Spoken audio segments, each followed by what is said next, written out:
Now,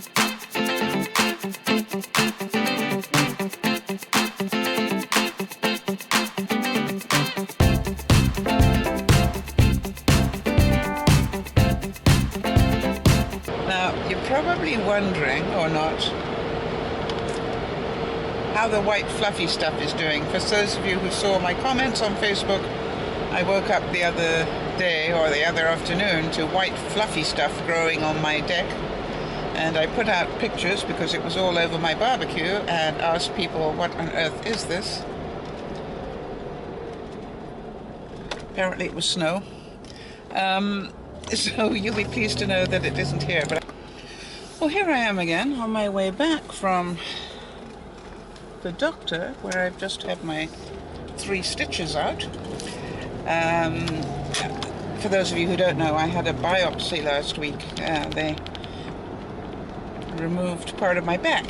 They didn't like the look of it. And I'm still waiting for the results. And I'm just literally said to the doctor, as far as I'm concerned, this is nothing unless you phone and tell me otherwise, that I need to hear about it. So I'm going home and carrying on with my life, and pretty sure that I'm okay. Not 100% sure, obviously, otherwise they wouldn't need to do the biopsy. Now, the other thing is, apparently from the, maybe I had those extra blood tests done a little while back. They did find that something is slightly elevated, not anything serious at all, not anything I need to be worried about, and not anything I can do anything about either. And that has to do with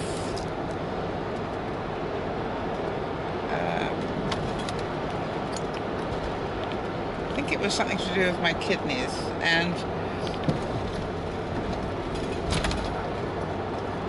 he said that's perfectly normal for my age. We'll keep a check on it every year. So, sounds good to me.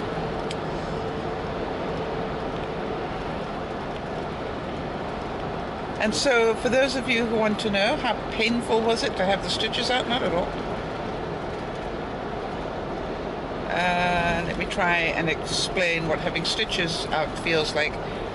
And I must admit, it really helps me that they were in my back. They weren't sort of where I could see him doing what he does. But quite honestly, all they do is they pick up the stitch, if you like. A stitch is just a loop that's holding your 2 bits of skin together. And then what they do is they lift it up by the knot, and then they clip it. And then they just slowly pull it out by the knot.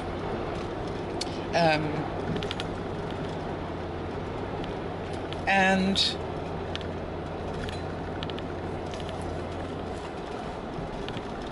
can you feel the stitch coming out? Very slightly. Is it painful? No. Not at all. Now, if for any reason it had been infected, or something had gone wrong with it, probably it might have been, but the skin had healed, everything was good, and I didn't really feel it at all. I mean, I was aware that there was a stitch coming out, but not because of pain, just because I wasn't frozen or anything. And I'm not brave. Keep telling you that. So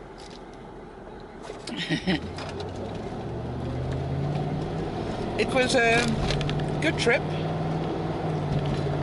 And it's really interesting to me, as I get older now, and my doctor and I are talking at a different level.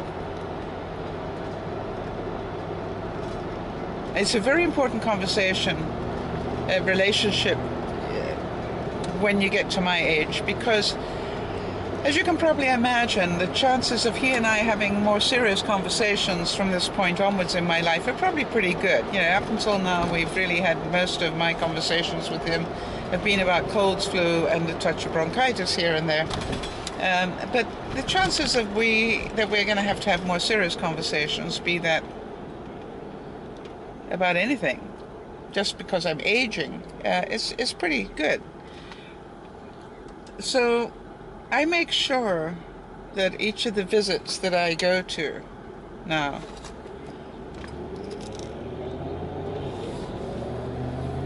I sort of have a different conversation with him, just little bits, like I said to him today.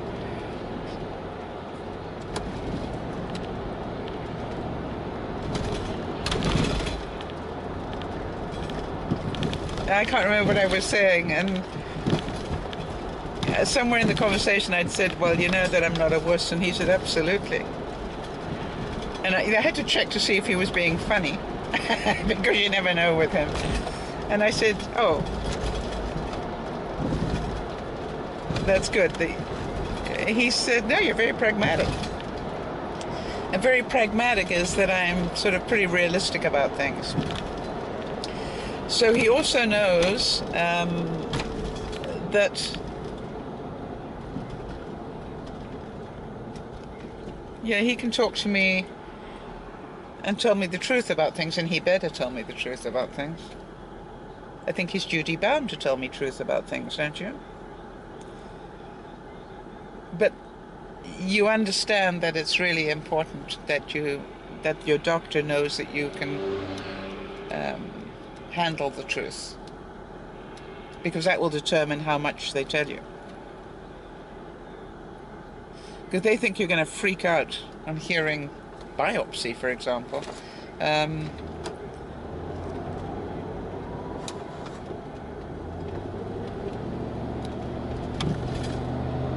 it tells them,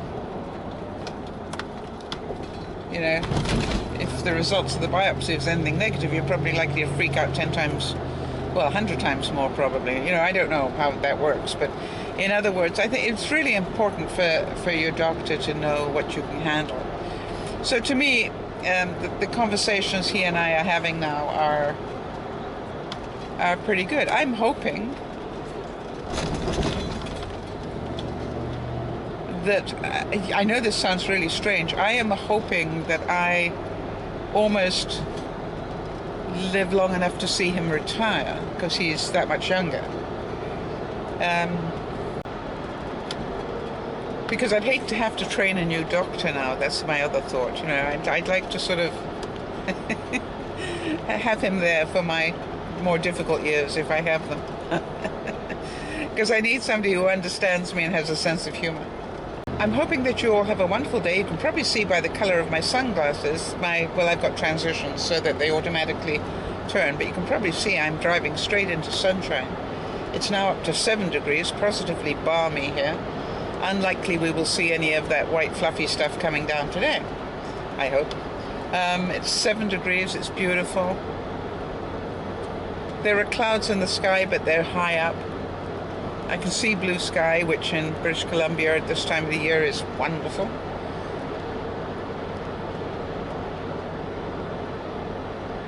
So overall, life is good, and I'm happy. But most of all, I'm happy to know all of you guys. So I'm going to send you all big hugs. Hope you've all got wonderful plans for New Year coming up, if you like doing that sort of thing. And I'm pleased to tell you I'm doing diddly for New Year, which suits me just fine. So we definitely will plan some broadcasts.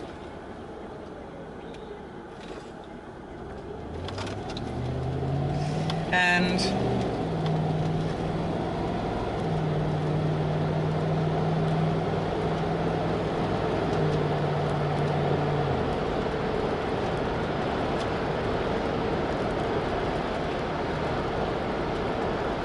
I send you a virtual hug in case you need one, and if you don't, there's always nice to have an extra one on board so you can share it with somebody else.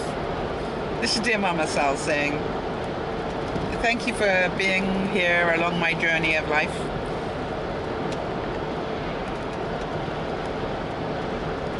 As I know it. This is DearMamaSal saying bye-bye for now.